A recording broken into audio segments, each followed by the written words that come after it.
Taking a live look right now of I-70 right near the Eisenhower Johnson Tunnel, where it is pretty quiet along I-70 this morning. So if you're hitting the slopes, might be the best time to head out the door right now. Thank you so much for joining us on this Sunday morning. 8 o'clock is your time. I'm Brianna Fernandez. Let's send things over to Keely Chalmers. Keely, is today going to be a good day for those that want to hit the slopes maybe? It's going to be a great day. I have actually been monitoring this sky cam, the Eisenhower Johnson Tunnel, I-70. Steady stream of cars going up to the mountains right now to enjoy all the snow at their favorite ski areas. And the roads looking pretty clear, not bad of a drive. We're looking at 33 degrees, your current temperature at DIA right now. The winds are calm, so it actually feels like it is 33 degrees out at DIA right now. Here's a look at your hour-by-hour forecast. Lots of sunshine, and we are going to reach 40 degrees by 10 o'clock. We're going to be in the 40s till about 2 o'clock, then we'll be in the 50s, and our forecast high right around 50, 51 degrees for this afternoon. Taking a live look at our radar, it is clear. We got that ridge of high pressure dominating our weather pattern and bringing us some nice dry northwesterly flow. We are uneventful when it comes to weather for today. Temperatures, though, certainly on the chilly side to start off the day. We're looking at teens, 20s, 33 again at DIA. Teens, single digits up in the high country. We've been talking about Gunnison with that cold, dense air settling into the valley there. It is slow to warm up once again. Very, very chilly start to the day.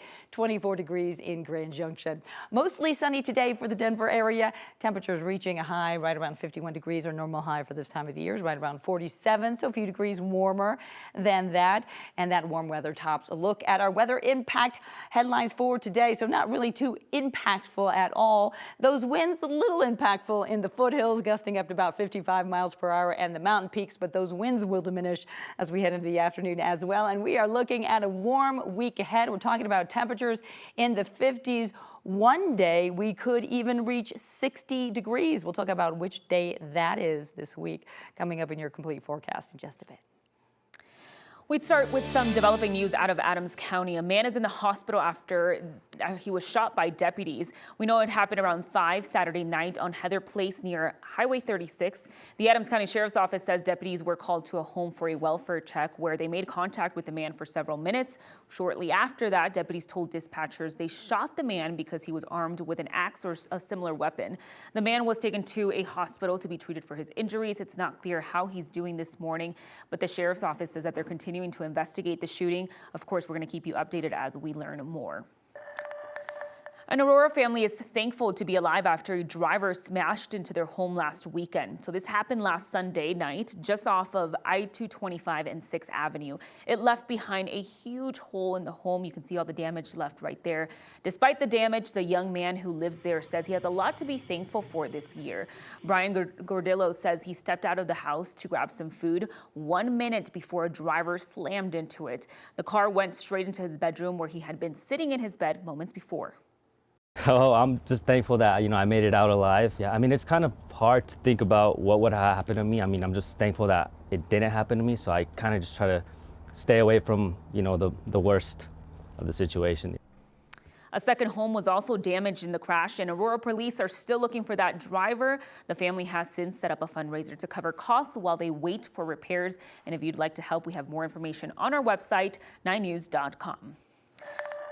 Colorado State Patrol and CDOT are holding a press conference on Tuesday to remind truck drivers about the new state chain laws. The new law expands in areas where CMVs are required to carry chains. The law used to require truckers to carry chains on I-70 between Dot Zero and Morrison from September through May. New this year, the law now requires the chains on 5 more mountain roads, including Highway 9 and Route 40. Truck drivers also aren't allowed to use the left lane in some curvy, steep areas like Glenwood Canyon and Floyd Hill. Tuesday's press conference will be at the truck stop north of I-70 in Grand Junction. Making national headlines, President-elect Donald Trump named Charles Kushner as ambassador to France this weekend. Kushner is a real estate developer and the father of his son-in-law, Jared Kushner. Back in 2005, the elder Kushner was sentenced to 2 years in prison as part of a plea deal after he pleaded guilty to 18 counts of tax evasion witness tampering, and making illegal campaign donations. Trump later pardoned Kushner in 2020 as one of more than 24 pardons Trump issued after he lost his re-election bid. Trump also plans to nominate a fear loyalist as his next FBI director. Kash Patel is a longtime supporter of President-elect. Patel is a loyal 2020 election denier who says he wants to purge the so-called deep state from the government.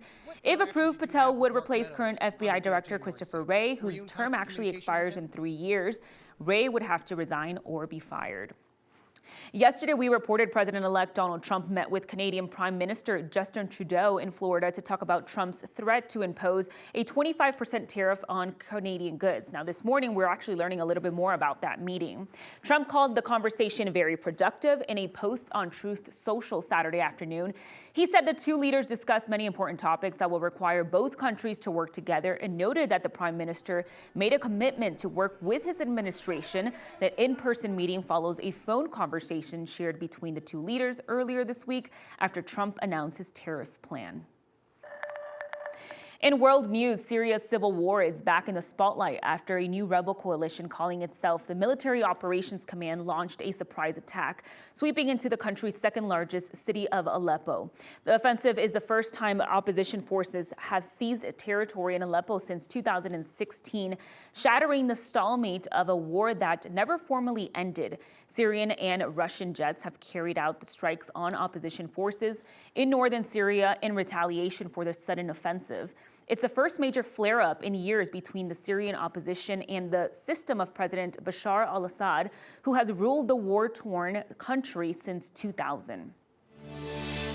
A couple recalls to tell you about this morning. First, Costco's signature brand, Kirkland, has issued a voluntary recall of its organic pasture-raised eggs.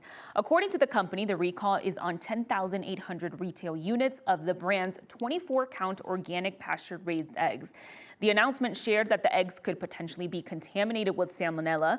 At this time, there's no illnesses, complaints, and no other products are impacted by this recall. But if you do have this brand in your fridge, you should probably return those, get a refund from the store, or just throw them away.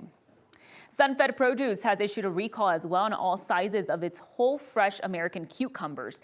The announcement shared that the recalled cucumbers were sold between October 12, 2024 through November 26, 2024 and are being recalled because they have the potential to be contaminated with salmonella as well.